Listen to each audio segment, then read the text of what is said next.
आज मैं आप लोगों को चैप्टर 3 समझाने जा रहा हूं, जो ज्यामिति का एक चैप्टर है।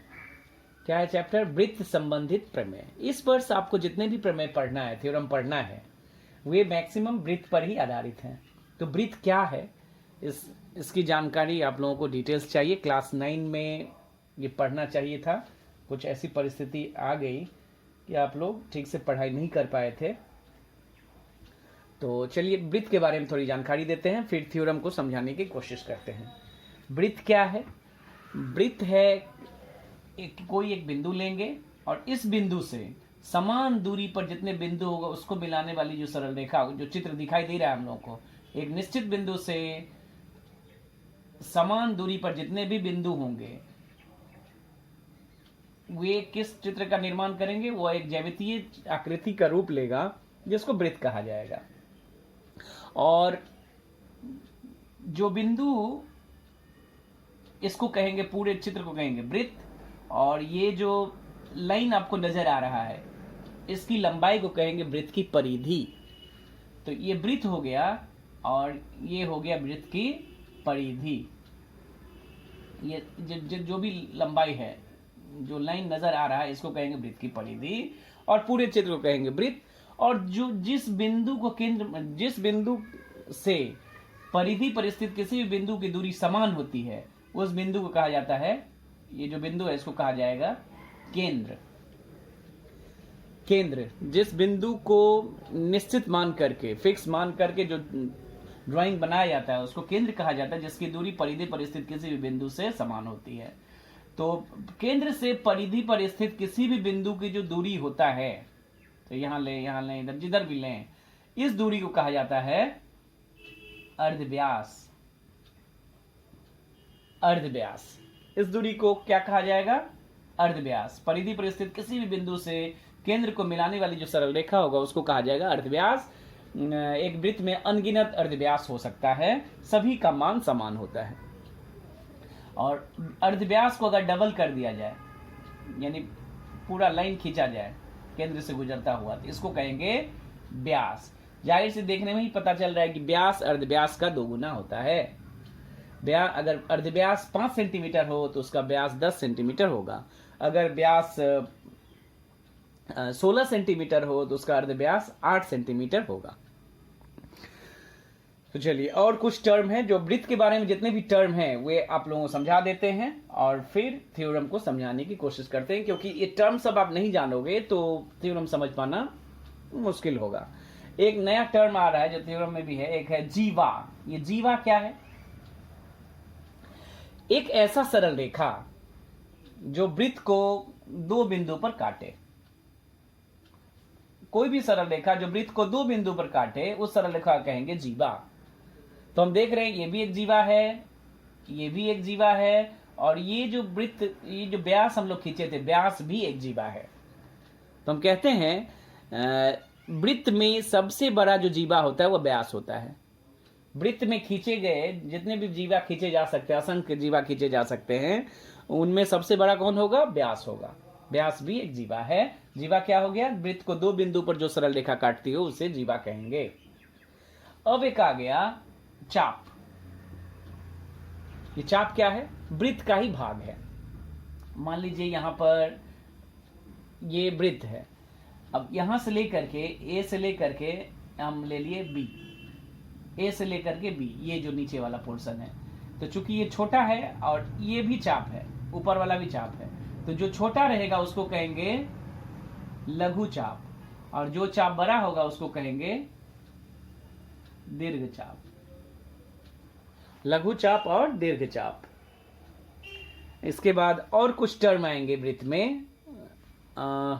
एक है वृत्तांश। या और एक नाम है अवधा, सेगमेंट। ये क्या चीज है? ये है एक वृत्त है। एक वृत्त में एक चाप, मान लीजिए यहां से लेकर यहां तक एक चाप और एक जीवा द्वारा जो क्षेत्र बनता है उसको कहेंगे वृत्तांश। एक चाप और एक जीवा द्वारा जो क्षेत्र नजर आएगा उसको कहेंगे वृत्तांश। ओके, इसमें भी 2 पार्ट है। ये ऊपर वाला भी एक चाप है और ये उसका एक जीवा है। तो ऊपर वाला भी वृत्तांश है, नीचे वाला भी वृत्तांश है, तो वही एक ही तरह चाप की तरह इसको कहेंगे लघु वृत्तांश, इसको कहेंगे दीर्घ वृत्तांश। लघु वृत्तांश और दीर्घ वृत्तांश। नेक्स्ट एक और है टर्म जिसको कहते हैं वृत्त कला। वो क्या है? वृत्त कला क्या है? एक वृत्त है, इस वृत्त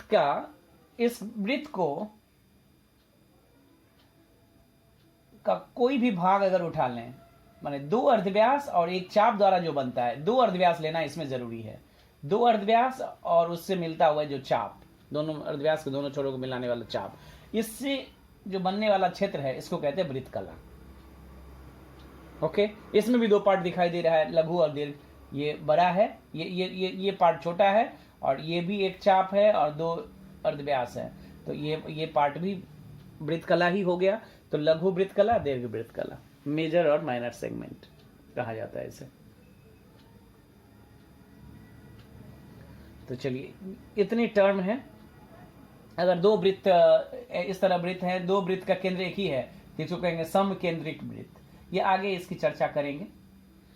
इस चैप्टर में इतने टर्म की जरूरत नहीं है, लेकिन आप लोग समझ करके रखोगे तो अच्छा होगा।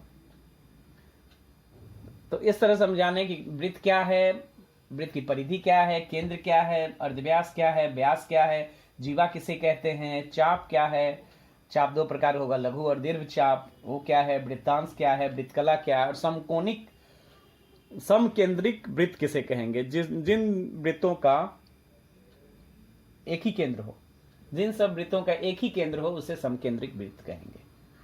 चलिए, अब इस थ्योरम को समझाने की कोशिश करते हैं। इस चैप्टर में आपके 2 थ्योरम हैं वृत्त पर आधारित।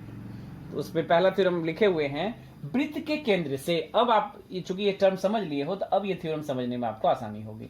वृत्त के केंद्र से कोई एक जीवा जो व्यास नहीं है, ऐसा देखिए, व्यास भी एक जीवा है और व्यास को छोड़कर भी कई जीवा खींचा जा सकता है, तो ऐसा जीवा लेना है, कोई भी एक जीवा लेना है जो व्यास नहीं है। तो वृत्त के केंद्र से किसी जीवा जो व्यास नहीं है, उस पर अगर लंब खींचा जाए तो वह लंब उस जीवा को समद्विभाजित करता है। समद्विभाजित एक नया वर्ड है। लंब माने आप जानते हो एकदम सीधा खींचते हैं 90 डिग्री बनाते हुए, उसको लंब कहते हैं। और समद्विभाजित वर्ड को अगर तोड़ संधि विच्छेद करेंगे तो वहीं से अर्थ निकल आएगा। सम माने बराबर, द्वि माने 2, भाजित माने बांटना। तो 2 बराबर भागों में बांट, किसी भी सरल रेखा को 2 बराबर भागों में बांटते हैं तो उसको समद्विभाजित कहते हैं। कोण का भी समद्विभाजित हो सकता है, तो 2 भागों में बांटना को समद्विभाजित कहते हैं। तो इस थ्योरम को चित्र बनाते हैं, फिर समझाने की कोशिश करते हैं।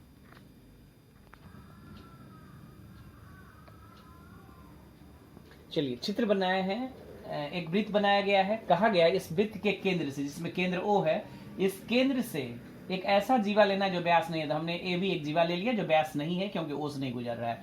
जो जीवा वृत्त के केंद्र से गुजरता है उस जीवा को व्यास कहते हैं।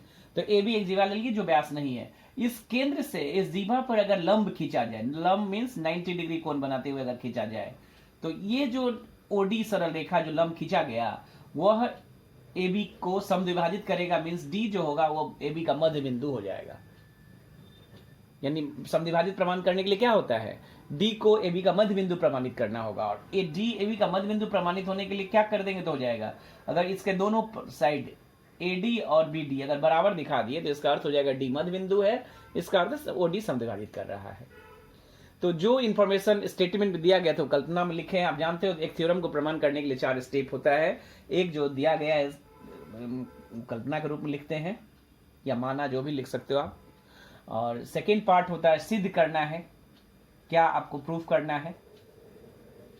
और थर्ड पार्ट होता है जो कभी कभी जरूरत नहीं भी होता है, वह है रचना, यानी जो इंफॉर्मेशन दिया गया उसके अलावा चित्र में कुछ एक्स्ट्रा कुछ बनाने की जरूरत है या नहीं। और लास्ट पार्ट होता है जो इंपॉर्टेंट है, वह है प्रमाण। तो प्रमाण कैसे करना है, तो चलिए कल्पना पहले समझाते हैं। जो इंफॉर्मेशन स्टेटमेंट में था वही लिखे हैं। कल्पना किया कि O केंद्र वाला एक वृत्त है जिसमें AB एक जीवा लिया गया जो व्यास नहीं है। अपनी भाषा में इसको लिखेंगे, रटने की जरूरत नहीं है। और इस O केंद्र से AB जीवा पर एक लंब खींचा जिसका नाम है OD। ठीक, तो स्टेटमेंट कह रहा है कि सिद्ध करके दिखाइए ये जो ओडी है वह ए बी को समद्विभाजित करता है उस जीवा को, यानी क्या प्रमाण कर देंगे तो हो जाएगा एडी बराबर बीडी। अगर एडी बराबर बीडी दिखा दें तो ये प्रूफ हो जाएगा कि समद्विभाजित कर रहा है। इसके लिए एक रचना करने की जरूरत है, क्योंकि यहां समझा रहे हैं तो कंप्लीट भाषा नहीं लिख रहे हैं आप लोग, इसको बना करके लिख करके हम भेजेंगे। रचना क्या है, ओ से किसको किसको मिला दिए, ए एवं बी को मिला दिए, ठीक, जो कि चित्र में मिला गया पहले से। ये रचना है, ये स्टेटमेंट के अनुसार नहीं था, रचना है। तो ओ से ए को भी मिलाए और बी को भी मिलाए। ऐसा करने से हम लोगों को दो त्रिभुज नजर आ रहा है। एक त्रिभुज है एओडी, दो छोटे त्रिभुज, और एक है बीओडी। ओके, इन दोनों को हम लोगों को सर्वांगसम सिद्ध करना है, क्योंकि एडी और बीडी बराबर दिखाने के लिए अगर इन दोनों को सर्वांगसम सिद्ध कर दे किसी तरह से, तो दो त्रिभुज सर्वांगसम होने से उसके तीनों भुजा बराबर हो जाते हैं और तीनों कोण बराबर हो जाते हैं। इस तरह से पहले त्रिभुज का एडी भुजा दूसरे त्रिभुज के बीडी भुजा के बराबर हो जाएगा सर्वांगसम सिद्ध होने के बाद। तो सर्वांगसम की कई शर्तें हैं, आप जानते हो। एक होता है एस एस एस, मीन्स दो त्रिभुज के तीनों भुजा आपस में बराबर हो तो ये दोनों त्रिभुज सर्वांगसम हो जाएंगे। सेकेंड शर्त होता है एस ए एस, यानी दो भुजा और एक कोण, उसके बीच का एक कोण अगर बराबर हो तो दोनों त्रिभुज सर्वांगसम होंगे। और तीसरा शर्त होता है ए एस ए, यानी दो कोण और एक भुजा अगर बराबर हो तो दो त्रिभुज सर्वांगसम होंगे। और चौथा एक शर्त होता है जो केवल समकोण त्रिभुज पर आधारित होता है कि किसी समकोण आर एच एस, माने किसी समकोण त्रिभुज में एक समकोण तो है ही, means right angle, H means hypotenuse माने कर्ण, उसका एक कर्ण बराबर हो जाए और कोई एक भुजा अगर बराबर हो जाए तो वह दोनों समकोण त्रिभुज सर्वांगसम हो जाएगा। कर्ण बराबर हो जाए और कोई एक भुजा बराबर हो जाए तो सर्वांगसम हो जाएगा। ओके, तो पहले हम प्रमाण करते हैं कि ये समकोण त्रिभुज है। कहां से, क्योंकि कल्पना में कहा गया था कि ओडी जो है वो लंब है किस पर, ए बी पर। लंब होने का अर्थ हो गया 90 डिग्री होना। इसका अर्थ है ये दोनों ही त्रिभुज एओडी एवं त्रिभुज, समकोण लिखने की यहां जरूरत नहीं है, बीओडी, ये दोनों किस तरह का त्रिभुज है, ये समकोण त्रिभुज है, समकोण त्रिभुज है। इसको भाषा लिखिएगा, समकोण त्रिभुज है। तो अब इसको हम सर्वांगसम सिद्ध करते हैं। एओडी पहले हम प्रमाण किए कि ये दोनों त्रिभुज समकोण त्रिभुज हैं। कैसे, कल्पना में दिया गया था ओडी ए बी पर लंब है, लंब है तो 90 डिग्री होगा ये दोनों तरफ, यहां भी 90 यहां भी 90, मीन्स किसी त्रिभुज के एक कोण 90 हो तो वो समकोण होता है। इस तरह से दोनों छोटे त्रिभुज समकोण हो गए। अब इस समकोण त्रिभुज को सर्वांगसम दिखाने के लिए हम शर्त जानते हैं RHS, राइट एंगल जो है ही, तो लिखने की जरूरत है भी नहीं। तीन चीज बराबर, पहला R मीन्स राइट एंगल, तो क्या नाम है, ए डी पर बने कोण ADO इक्वल टू कोण BDO। ये दोनों क्यों इक्वल है, क्योंकि ये दोनों 90 डिग्री है।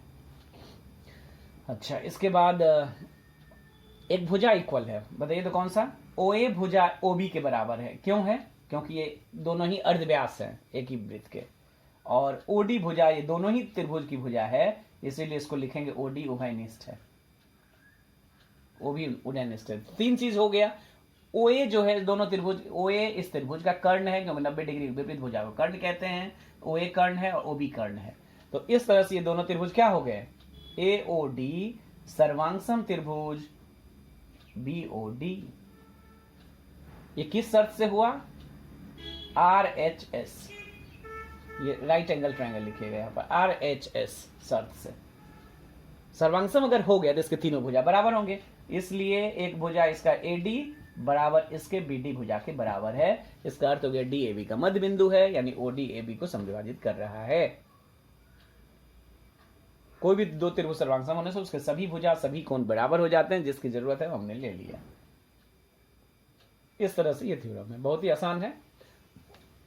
ठीक इसका उल्टा है थ्योरम नंबर 2। उल्टा मीन्स वृत्त के केंद्र से किसी जीवा पर खींचा गया लंब जीवा को समद्विभाजित करता है। इसमें कहा जाएगा वृत्त के केंद्र से किसी जीवा को समद्विभाजित करने वाला जो सरल रेखा होगा वो जीवा पर लंब भी होगा, ऐसा प्रमाण करना है। तो यहां पर क्या था, लंब दिया गया था, समद्विभाजित प्रूफ करना था, और थ्योरम नंबर 2 में समद्विभाजित दे दिया गया है, आपको लंब प्रमाण करना है। ठीक उल्टा है, सेम प्रोसेस भी सेम होगा। चलिए करते हैं। चूंकि चित्र एक ही है तो मिटाते नहीं हैं, स्टेटमेंट चेंज करते हैं।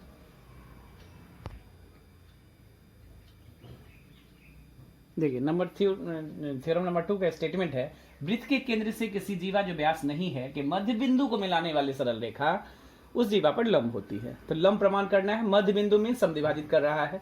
तो इसमें क्या करेंगे, कल्पना किया स्टेटमेंट प्राय एक ही है। कल्पना वो केंद्र वाले वृत्त में AB एक जीवा है जो व्यास नहीं है, D जो है AB का मध्य बिंदु है, यानी AD बराबर BD है। तो क्या सिद्ध करना होगा, सिद्ध करना है कि इस बार सिद्ध करना है कि OD लंब है AB पर, OD लंब है AB पर, ऐसा प्रूफ करने के लिए कहा गया AB। और इसके लिए रचना करना होगा जो सेम है, क्या है, O से A एवं B को मिला दिया गया। ओके, प्रमाण, प्रमाण में देखिए सेम टेक्निक, उस बार भुजा को बराबर करना था, इस बार हम लोगों को कोण को बराबर करना है और उसे 90 दिखाना है। लंब होगा कैसे प्रमाणित हो जाता है, ये OD AB पर लंब है, कैसे प्रमाणित हो जाएगा, अगर ये दोनों तरफ के कोण को हम लोग 90 दिखा दें। 90 दिखाने का अर्थ है दोनों हम लोग पहले बराबर दिखाते हैं, और ये चूंकि सरल कोण है तो एक 90 का हो जाएगा। तो बराबर दिखाने के लिए दोनों त्रिभुज को सर्वांग सिद्ध करना होगा। सर्वांग देखिए पहले से है, ये 3 चीज खोजिए क्या बराबर है, इसमें क्या बराबर है, इसमें एक भुजा OA बराबर है, OA बराबर OB, जैसा कि हम बोले थे।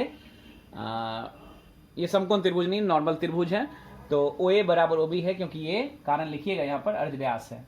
और AD बराबर BD भी है, कल्पना में कहा गया था D AB का मध्य बिंदु है, इसका अर्थ है AD equal to BD, AD equal to BD।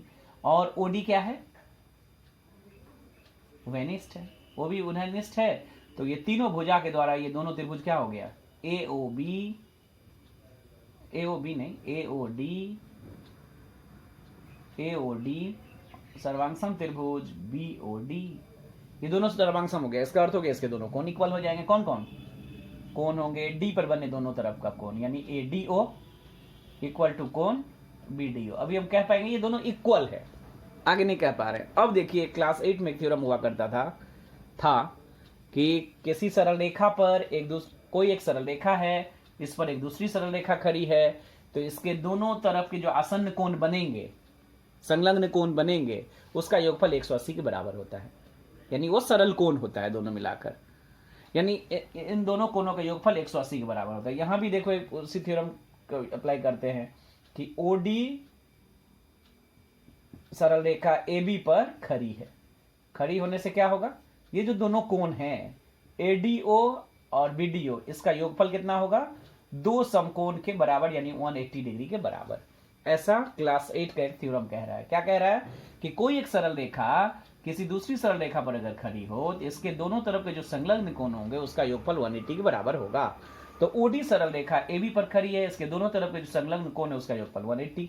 अब कह रहा है ये दोनों बराबर भी है और जोड़कर 180 है, दोनों मिलाकर के 180 है और दोनों आपस में बराबर है। कब ये संभव है, जब दोनों का मान कितना हो जाएगा, ADO, ये दोनों बराबर है, चूंकि योगफल 180 है तो दोनों को 90 होना जरूरी है, 90 तभी जोड़ करके 180 आएगा, दोनों बराबर भी है। तो 90 आने का अर्थ हो गया OD जो है वह लंब है AB भुजा पर। ये भी 90 आ गया, ये भी 90 आ गया, इसका अर्थ ये लंब है, OD सरल रेखा AB पर लंब है, और यही हम लोगों को प्रमाण करना था। इसको ठीक से देखिएगा आप लोग। अब इस चैप्टर में थ्योरम में पूरा सभी में शॉर्ट क्वेश्चन करवाएंगे, MCQ, fill in true false, fill in the blanks और 2 मार्क्स वाले क्वेश्चन, इसको समझाने की कोशिश करते हैं। एक्सरसाइज नंबर 3.1 में ऑब्जेक्टिव है, कोई भी सवाल नहीं है, वो आप देख लीजिएगा। 3.2 करवा रहे हैं, 3.2 एक्सरसाइज 3.2 का क्वेश्चन नंबर 16 का A। चूंकि मैं सभी का शॉर्ट क्वेश्चंस अलजेब्रा, अंगनी जो भी क्षेत्र में थी, ये सभी इजी होता है समझने के लिए, लेकिन ज्यामिति का शॉर्ट क्वेश्चन थोड़ा समझने लायक होता है और ये फिगर बेस्ड होता है, बिना चित्र के कोई भी सवाल समझना संभव नहीं है।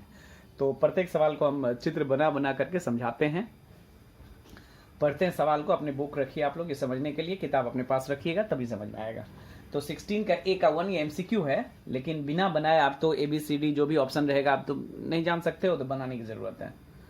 चलिए 1 नंबर, ओ केंद्रीय वृत्त की AB और CD दोनों जीवा समान लंबाई की है, तो कोण AOB इक्वल टू 60 डिग्री हो तो COD का मान कितना होगा। ये इस तरह से है, ये वृत्त है जिसमें दो जीवा है AB और CD, एक AB है और दूसरा CD है, या इसी को AB मानते हैं, इसी को CD मानते हैं। ओके, दोनों केंद्र पर कोण बना रहा है, कह रहा है AB अगर 60 डिग्री बनाए और AB और CD दोनों समान है तो CD कितना बनाएगा केंद्र पर कोण, यही पूछा गया है। तो एक स्टेटमेंट जान लीजिए इस थ्योरम का जो आपको याद रखना है कि समान जीवाएं केंद्र पर समान कोण बनाती है। अगर दो जीवा समान है तो केंद्र पर दोनों समान कोण बनाएंगे, अगर कोण समान होगा तो जीवा भी समान होगा। तो यहां पर चूंकि एक 60 डिग्री का है तो दूसरा भी कितना होगा, 60 डिग्री होगा। कुछ भी बनाने की जरूरत नहीं, बस वो लाइन याद रखने की जरूरत है कि समान जीवाएं, अगर जीवा दो बराबर हो तो केंद्र पर उसके कोण भी बराबर बनेंगे। नंबर 2, वृत्त की त्रिज्या की लंबाई 13 सेंटीमीटर है एवं एक जीवा की लंबाई 10 सेंटीमीटर है, तो वृत्त के केंद्र से जीवा की दूरी कितनी हो। इस तरह के कई सवाल है, आधा से अधिक सवाल आप इस बेस पर आधारित होगा। एक वृत्त रहेगा, केंद्र रहेगा, एक जीवा होगा। आप याद कर लो आप कि कोई भी केंद्र से वृत्त पर या वृत्त के किसी जीवा पर, अभी स्टेटमेंट जो थ्योरम पढ़े हैं, वो अगर लंब खींचा जा रहा है तो वह उसको आधा करेगा, अगर मध्य बिंदु को मिलाया जा रहा है तो उस पर लंब होगा। तो लंब आपको जनरली इस पर लंब खींचा जाएगा ही कहा जाएगा, और ऑटोमेटिक आधा हो जाएगा अभी जो थ्योरम किए हैं थ्योरम नंबर 2 के अनुसार। तो वृत्त की लंबाई 13 है, जीवा की लंबाई 10 है, ये टोटल 10 कितना है, 10 है। अब कह रहा है वृत्त के केंद्र से जीवा की दूरी कितनी होगी। दूरी का अर्थ होता है लंब खींचना। तो ये जो लंब खींचेंगे, जैसे ही लंब खींचेंगे दो बराबर भागों में बट गया, इधर हो गया 5, इधर हो गया 5, किसी एक तरफ मिला दीजिए, इसी बेस पर सब सवाल होगा। और ये O और B क्या है, ये जीवा की लंबाई है, सॉरी अर्धव्यास की लंबाई है, त्रिज्या की लंबाई है। तो ये एक समकोण त्रिभुज हो गया, हमेशा ऐसे ही होगा। ये BOD एक समकोण त्रिभुज हो गया, समकोण त्रिभुज हो गया तो इस पर पाइथागोरस का थ्योरम यूज होगा। पाइथागोरस का थ्योरम क्या कह रहा है, किसी भी समकोण त्रिभुज का दो भुजा अगर पता है तो तीसरा भुजा हम आसानी से निकाल लेते हैं। तीनों भुजा का नाम होता है 90 डिग्री के विपरीत को कर्ण कहते हैं, इसको आधार कहते हैं और इसको लंब कहते हैं। लंब आधार कर्ण में एक संपर्क पाइथागोरस ने दिया था। पाइथागोरस के थ्योरम आपको इस वर्ष पढ़ना भी था, लेकिन सिलेबस कर्टेल होने के कारण ये आपको नहीं पढ़ना है इस बार। क्या था पाइथागोरस का सूत्र, क्या है, कर्ण स्क्वायर इक्वल टू आधार स्क्वायर प्लस लंब स्क्वायर। ये इस सवाल में तो बता दे रहे हैं, लेकिन हर सवाल में आपको ये बेस में ये इस तरह के सवाल को अब नहीं बनाएंगे आगे। तो कर्ण स्क्वायर इक्वल टू आधार स्क्वायर प्लस लंब स्क्वायर। तो कर्ण क्या है 13 का स्क्वायर, आधार कितना है 5, 10 था तो आधा हो जाता है, और लंब हम लोगों को निकालना है OD। लंब भी दूरी ही निकालना है, यानी लंब ही निकालना है, OD स्क्वायर। तो ये होता है 169, ये होता है 25, ये OD स्क्वायर रह गया। तो 169 25 को इस तरफ लाएंगे तो माइनस हो गया OD स्क्वायर, और ये 144 होता है OD स्क्वायर। OD स्क्वायर का मान अगर 144 है तो वर्गमूल अगर ले लें तो यहाँ OD निकल जाएगा। 144 का वर्गमूल क्या है 12, यानी OD इक्वल टू 12 या 12 इक्वल टू OD, एक ही बात है। यानी दूरी कितनी निकली 12 सेंटीमीटर, 12 सेंटीमीटर इसकी दूरी निकली। ओके, नेक्स्ट नंबर 3, O केंद्रीय वृत्त की AB और CD दो समान जीवा है। O बिंदु से AB जीवा की दूरी 4 सेंटीमीटर होने CD जीवा की दूरी भी 4 सेंटीमीटर होगी। एक स्टेटमेंट इसमें और जोड़ दे रहे हैं 3 नंबर, क्या जोड़ रहे हैं कि दो जीवा है समान।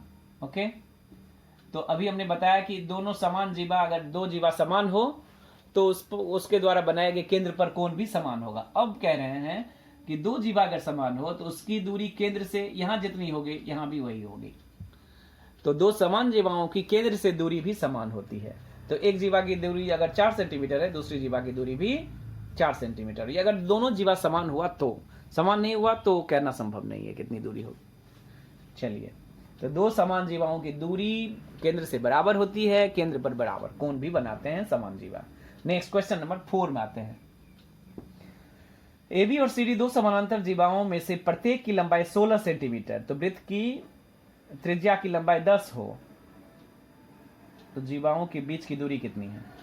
ये भी बहुत इजी, बिल्कुल यही, मान लीजिए यही दो समानांतर जीवा है, बराबर नहीं है ये, और दो समानांतर जीवा है, प्रत्येक की लंबाई है 16, ये 16 ये 16, ओके।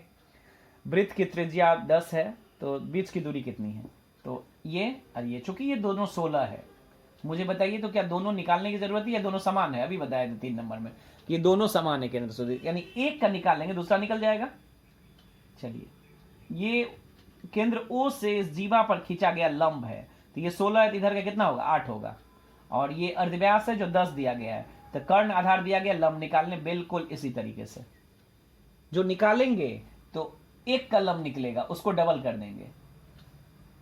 आप निकालिएगा तो देखिएगा कि एक का निकला, तो एक के निकालने के बाद मान लीजिए 6 निकला इसका, ये आप ओडी यहां निकालोगे तो निकलेगा 6 सेंटीमीटर, तो एक तरफ का 6, और सिमिलरली ये भी समान है तो ये भी 6 होगा, 6 और 6 को जोड़ देंगे तो टोटल दूरी निकलेगी दोनों जीवा के बीच की दूरी, जो 12 सेंटीमीटर आएगा। ये करिएगा आप। नंबर 5, दो समकेंद्रीय वृत्त, समकेंद्रीय वृत्त की चर्चा हम किए थे कि जिन जिन दो वृत्तों की केंद्र एक ही होगा, यानी एक वृत्त दूसरे के अंदर आएगा, तो कोई सरल रेखा एक वृत्त को ए और बी बिंदु एक दूसरे को, दो समकेंद्रीय वृत्तों का केंद्र O है, कोई सरल रेखा एक वृत्त को ए और बी बिंदु पर एवं दूसरे वृत्त को सी एवं डी बिंदु पर काटती है। AC बराबर 5 सेंटीमीटर होने से BD की लंबाई कितनी होगी? तो क्या कह रहा है, दो वृत्त है, एक वृत्त ये है और एक ये इसके अंदर है, ऐसा इसलिए क्योंकि समकेंद्रीय है, O दोनों का केंद्र है, केंद्र से बराबर है। कह रहा है कि कोई एक सरल रेखा दोनों वृत्त को दो दो बिंदु पर काटेगा, पहले वृत्त को A और B पर काट रहा है, दूसरे को C और D पर काट रहा है। AC की लंबाई दिया गया है 5 सेंटीमीटर, तो बताइए BD की लंबाई, ऑटोमेटिक सी बात है, ये भी 5 होगा, बिल्कुल। अब आते हैं B नंबर में। 3 समरेखीय बिंदु से, समरेखीय मान एक ही सरल रेखा में स्थित, एक सरल रेखा में 3 बिंदु स्थित है, तो एक भी वृत्त, तीनों से गुजरने वाला एक भी वृत्त खींचा नहीं जा सकता है। अगर ये 3 अलग अलग कहीं जगह हो तो खींचा भी जा सकता है, जो एक रेखा में ना हो तो एक वृत्त खींचा जा सकता है, लेकिन तीनों सरल रेखा, तीनों सरल मान एक ही सरल रेखा पर 3 बिंदु समरेखीय बिंदु स्थित हो तो एक भी वृत्त खींचना संभव नहीं है, यानी ये फॉल्स है। और एक ही वृत्त के दो नाम हैं, A B C D E, कोई कह सकता है A B C D A, A B C D A, कोई कह सकता है A B C E A, एक ही बात है, एक ही वृत्त के दो नाम है, तो ये ट्रू है। और यहां पर कह रहा है O केंद्रीय वृत्त की AB और AC दो जीवा है, OA त्रिज्या के विपरीत स्थित है, तो क्या ये दोनों बराबर होगा? इस तरह की बात कह रहा है। मान लीजिए इस तरह से, ये B है, ये A है, ये C है, ये OA के दोनों तरफ दोनों स्थित है, तो OAB यानी ये कोण ये कोण स्थित बराबर होगा या नहीं होगा? कोई जरूरी नहीं बराबर होगा, कोई जरूरी नहीं बराबर होगा, ये बराबर हो भी सकता है, नहीं भी हो सकता है, श्योर नहीं कि होगा। तो इस तरह ट्रू फॉल्स कर लीजिएगा। सी नंबर में फिल इन द ब्लैंक्स है। कह रहा है वो दो जीवा की लंबाई 1:1 वो केंद्रीय वृत्त में PQRS दो जीवा की लंबाई अनुपात 1:1 है। 1:1 मीन्स दोनों बराबर है, तो कोण क्या होगा? वो भी बराबर होगा, यानी 1:1 होगा, उसके द्वारा केंद्र पर बना कोण बराबर होगा। अच्छा, वृत्त की किसी भी जीवा का जो लंब समद्विभाजक होगा वो कहां से गुजरेगा? केंद्र से गुजरेगा। अभी थ्योरम में बताए हैं कि केंद्र से जीवा पर खींचा गया लंब समद्विभाजित करता है, और दोनों ही होता है, लंब भी होता है और समद्विभाजक भी होता है। लंब होगा तो समद्विभाजक होगा, समद्विभाजक होगा तो लंब होगा, इसीलिए एक ही बार में बोल दिया गया लंब समद्विभाजक जो होगा वह केंद्र से गुजरना जरूरी है, केंद्र से गुजरेगा, ऐसा लिखिएगा। अब आप लोग करते हैं क्वेश्चन 17 शॉर्ट क्वेश्चन।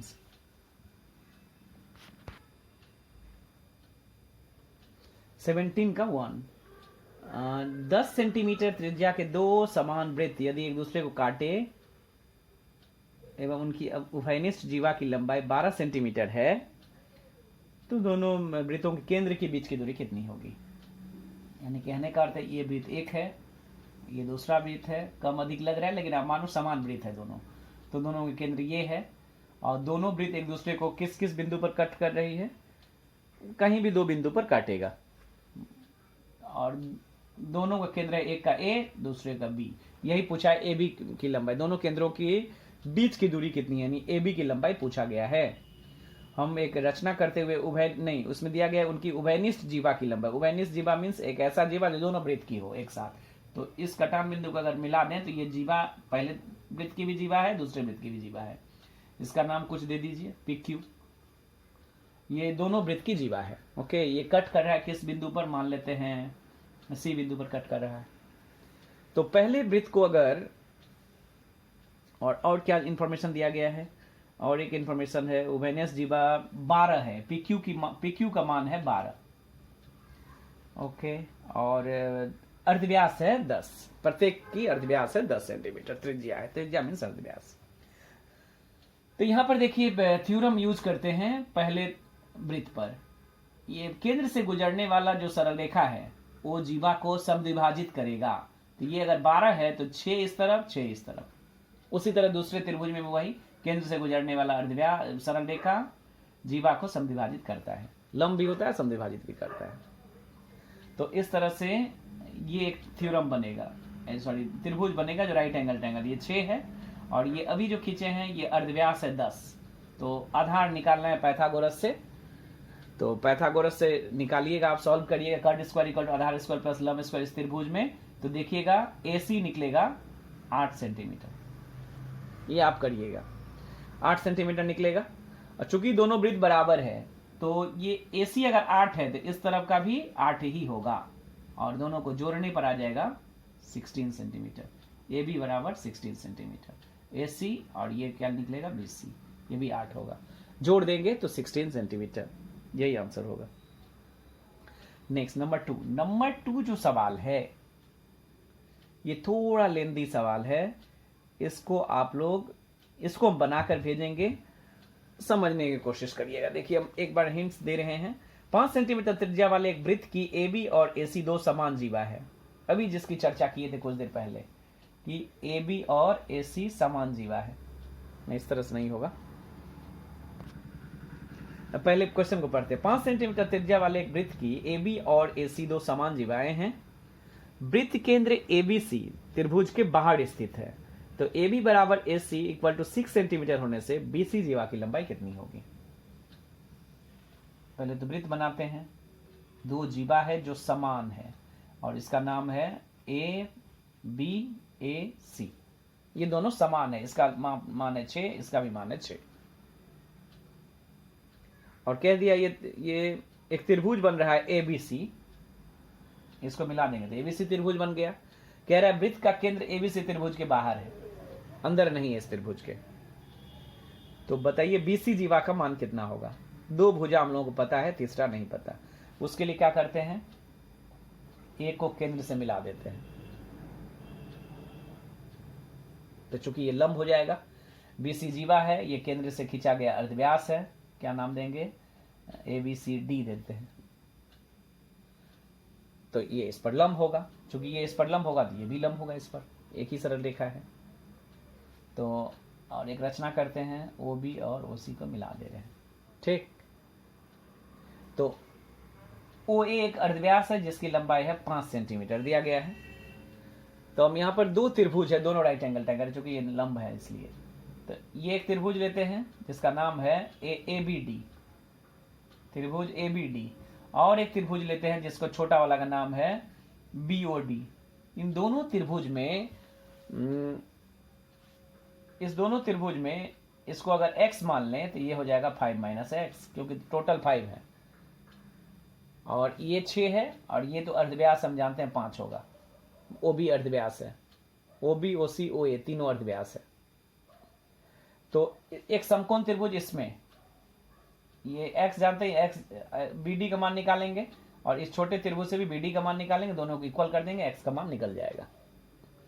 x का मान निकलेगा तो हम वहां से BC का मान निकालेंगे। ये हम आपको सॉल्व करके पूरा भेज रहे हैं, आप घर पर समझने की कोशिश करिएगा। काफी लेंदी है, यहाँ वीडियो में संभव नहीं है इतना लंबा। दिक्कत होगा तो मुझसे पूछेंगे। Next number 3। O केंद्र वाले वृत्त में AB और CD दो जीवाओं की लंबाई समान है। AOB इक्वल टू 60 डिग्री एवं CD इक्वल टू 6 सेंटीमीटर होने से वृत्त की त्रिज्या की लंबाई कितनी होगी। ये बहुत ही आसानी है, मुझे बनाने की जरूरत नहीं है। कह रहा है कि एक वृत्त है, इसमें ए बी और सी डी दो जीवाओं की लंबाई समान है, ठीक। ए बी और सी डी कहीं अलग अलग जगह है, ए बी और सी डी दो समान है, नहीं पता कितना। सी डी का मान दिया गया 6, तो ऑटोमेटिक सी बात है ये दोनों बराबर है, तो ए बी भी 6 होगा। एओबी का मान दिया गया 60 डिग्री, एओबी 60 डिग्री, ओके। तो जाहिर सी बात है सीओडी भी 60 होगा, तो उसमें हम अभी नहीं जा रहे हैं। अर्धव्यास पूछा है, अर्धव्यास पूछा है, तो हम क्या करते हैं, अच्छा ये मुझे एक बताइए एक चीज, ये 60 है, ओके, और एक त्रिभुज में तीनों कोणों का मान कितना होगा 180, तो ये अगर 60 है तो ए पर बना कोण और बी पर बना कोण, ए पर बना कोण और बी पर बना कोण, इसका योगफल कितना होगा 180 में से 60 को घटा लेंगे 120, और ये दोनों ए और बी को मिला करके 120 चाहिए क्योंकि एक कोण 60 का है। तो अब मुझे एक बताइए, ये अर्धव्यास है, ये अर्धव्यास। हम एक थ्योरम जानते हैं क्लास 8 से कि अगर त्रिभुज के दो भुजा बराबर हो तो उसके विपरीत कोण भी बराबर होंगे। चूंकि ये दोनों अर्धव्यास से बराबर है, इसके विपरीत कोण ए पर और बी पर बना है, तो ये आपस में बराबर होगा। दो कोण बराबर है और 120 से मिला करके, तो एक एक कोण कितने का होगा 60 का होगा। दोनों मिलाकर 120 है और दोनों बराबर भी है। क्यों बराबर है? क्योंकि बराबर भुजा के विपरीत कोण है, इसलिए बराबर है। तो यहाँ इस त्रिभुज में तीनों कोण निकला 60 60 60। किसी त्रिभुज के तीनों कोण अगर 60 60 60 है तो वह त्रिभुज एक समबाहु त्रिभुज है। समबाहु त्रिभुज है तो तीनों भुजा बराबर है, यानी ये 6 है तो ये भी 6, ये भी 6, यानी अर्धव्यास कितना का है, तो इस त्रिभुज का अर्धव्यास है 6, इस वृत्त का अर्धव्यास है 6। इस त्रिभुज को समबाहु प्रमाण करने से तीनों भुजा बराबर निकल आया। इस तरह से क्वेश्चन नंबर 3 करिएगा। क्वेश्चन नंबर 4, क्वेश्चन नंबर 4 पढ़ते हैं। ओ केंद्रीय वृत्त के बाहर P को एक बिंदु है, सॉरी ओ केंद्रीय वृत्त के भीतर P को एक बिंदु है। वृत्त की त्रिज्या की लंबाई 5 सेंटीमीटर एवं OP बराबर 3 सेंटीमीटर होने से P कोई एक बिंदुगामी जिस जीवा की लंबाई न्यूनतम होगी उसे ज्ञात करें। P कोई एक बिंदुगामी जिस जीवा की लंबाई न्यूनतम होगी उसे ज्ञात करें। क्या बोला गया है? सबसे पहले तो बोला गया है कि एक वृत्त है जिसमें केंद्र है, मान लेते हैं O केंद्र है, और कहा गया है P कोई एक बिंदु है, मान लेते हैं यही P है, P कोई एक बिंदु है, तो OP को मिला देते हैं। ये केंद्र से किसी एक बिंदु को मिलाए हैं अभी, और वृत्त की त्रिज्या है OP बराबर 3 सेंटीमीटर है, ओके, और अर्धव्यास 5 है। तो P से गुजरने वाला कोई एक जीवा की लंबाई कितनी होगी? P से गुजरने वाला कोई एक जीवा खींच लेते हैं, ये P है। P से गुजरने वाला एक जीवा खींचते हैं AB। कह रहा है AB की लंबाई कितनी होगी? AB की लंबाई, चूंकि ये किसी जीवा के पर खींचा गया, ये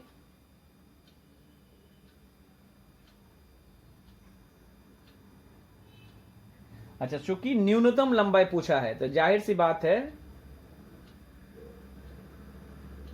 ये उस पर लंब होगा। किसी भी बिंदु से बोला गया है कि P कोई एक बिंदुगामी जिस जीवा की लंबाई न्यूनतम होगी उसे ज्ञात करें। तो न्यूनतम होने के लिए लंब होना जरूरी है। लंब होने से क्या होगा, ये मध्य बिंदु भी हो जाएगा। मध्य बिंदु हो जाएगा तो किसी एक पार्ट का निकाल लेंगे, दूसरा पार्ट निकल जाएगा। यहां पर देखिए 5 है, ये 3 है, पाइथागोरस का थ्योरम यूज करने से ये निकल जाएगा, ये 4 निकलेगा। पाइथागोरस का सूत्र कर्ण स्क्वायर इक्वल टू आधार स्क्वायर प्लस लंब स्क्वायर यूज करिएगा इस थ्योरम पर। न्यूनतम देने के कारण ये लंब होगा। आप जानते हो किसी भी बिंदु से किसी सरल रेखा पर जितने भी सरल रेखा खींचे जा सकते हैं उन सभी में, ये भी क्लास 8 का एक थ्योरम है कि किसी एक बाहरी बिंदु से किसी सरल रेखा पर जितने भी सरल रेखा खींचे जा सकते हैं उन सभी में जो लंब होगा वो सबसे छोटा होगा, न्यूनतम होगा। क्योंकि न्यूनतम की चर्चा है इसलिए OP लंब है। लंब होने से एक थ्योरम बतलाता है, थ्योरम 1 कह रहा है कि ये समद्विभाजित भी करेगा, समद्विभाजित करेगा तो आधा होगा, और इसको मिला करके एक त्रिभुज किसी एक तरफ का यहाँ निकालेंगे तो 4 आ जाएगा पाइथागोरस के सूत्र से। तो ये 4 होगा तो ये भी 4 होगा, यानी टोटल जीवा की लंबाई कितनी हो जाएगी 8 सेंटीमीटर। ये कर लीजिएगा। नंबर 5, P और Q केंद्र वाले दो वृत्त A और B बिंदु पर काटते हैं। A बिंदु से लेकर PQ के समानांतर रेखा दोनों वृत्तों को क्रमशः C एवं D बिंदु पर काटती है। पी क्यू बराबर 5 सेंटीमीटर होने से सी डी की लंबाई ज्ञात करें। क्या कहा गया है कि दो वृत्त है जो एक दूसरे को काटता है, एक का है केंद्र P और दूसरे का केंद्र है Q, दोनों को मिला देना है। CD की लंबाई पूछा, CD है क्या? कह रहा है P और केंद्र वाले वृत्त एक दूसरे को A और B बिंदु पर काटते हैं। ये A है, ये B है। A बिंदु से होकर PQ के समानांतर जो सरल रेखा खींचेंगे, A बिंदु से गुजरने वाला PQ के समानांतर खींचेंगे, तो दोनों वृत्त को C और D बिंदु पर काटेगा। तो CD की लंबाई कितनी होगी ये पूछा गया। ओके, P और Q केंद्र है, हम तो एक केंद्र से इस जीवा पर ये C एक जीवा है और AD भी एक जीवा है, एक लंब खींच लिए। ऐसा करने से ये जो दिखाई दे रहा है ये बॉक्स, ये क्या चीज नजर आ रहा है? ये एक आयत नजर आ रहा है। चूंकि PQ की लंबाई 5 सेंटीमीटर है, तो बताइए तो इसकी लंबाई कितनी होगी? ये भी 5 होगा। कोई एक नाम दे दीजिए, ABCD, EF दे देते हैं, तो EF की लंबाई भी 5 हो जाएगी। अब हम लोगों को किसकी लंबाई चाहिए? CD की लंबाई चाहिए। तो ये पोर्शन और ये पोर्शन अगर पता चल जाए तो हो जाएगा। ठीक, अब मुझे बताइए, ये जो है ये P बिंदु AC पर क्या होगा? लंब होगा और समद्विभाजित भी करेगा, क्योंकि केंद्र से गुजरने वाला ये जीवा है और ये केंद्र से गुजरने वाला सरल रेखा है, तो आधा कर देगा, यानी CE बराबर AE, और इसमें क्या हो जाएगा? AF बराबर FD, ये दोनों बराबर होगा। क्यों होगा? क्योंकि ये लंब समद्विभाजक होगा, केंद्र से गुजर रहा है जीवा। तो इसका अर्थ हम कह पाएंगे कि AC बराबर जो होगा ये AE का आधा होगा, सॉरी 2 गुना होगा AE का, और इसको कह पाएंगे AD, ये टोटल A से लेकर C तक ये जो होगा ये इसका आधा नहीं होगा, इसका आधा, क्योंकि ये और ये पोर्शन बराबर है, तो इसका आधा होगा, या इसका आधा, इसकी जरूरत है इसलिए ये ले रहे हैं, इसका आधा होगा। उसी तरह इसमें क्या कह पाएंगे? ये टोटल जो है AD, ये AF का आधा होगा, AD जो होगा ये AF का आधा होगा। अब हम CD का मान जब निकालेंगे तो इसके दो पार्ट हैं, AC प्लस AD। तो AC जो है वो 2AE है, AE का डबल है, और AD जो है वो किसका? 2AF है। तो यहां पर 2 अगर कॉमन ले तो AE plus AF, AE plus AF, तो यहाँ 2 कॉमन लें, AE और AF को अगर चित्र में जोड़ें तो उसका नाम हो जाएगा EF। तो EF का मान हम जानते हैं आयत के विपरीत भुजा बराबर होता है 5, तो 5 गुना 2 यानी 10 सेंटीमीटर। तो फाइनल आंसर CD का मान कितना निकला? 10 सेंटीमीटर। ये आप घर में प्रैक्टिस करेंगे और इसको बनाकर भेजेंगे, आप वहां पर देखिएगा। इस तरह से ये चैप्टर 3 समाप्त हो रहा है। अब नेक्स्ट वीडियो में आपको नेक्स्ट चैप्टर समझाएंगे, चैप्टर नंबर 4। Thank you.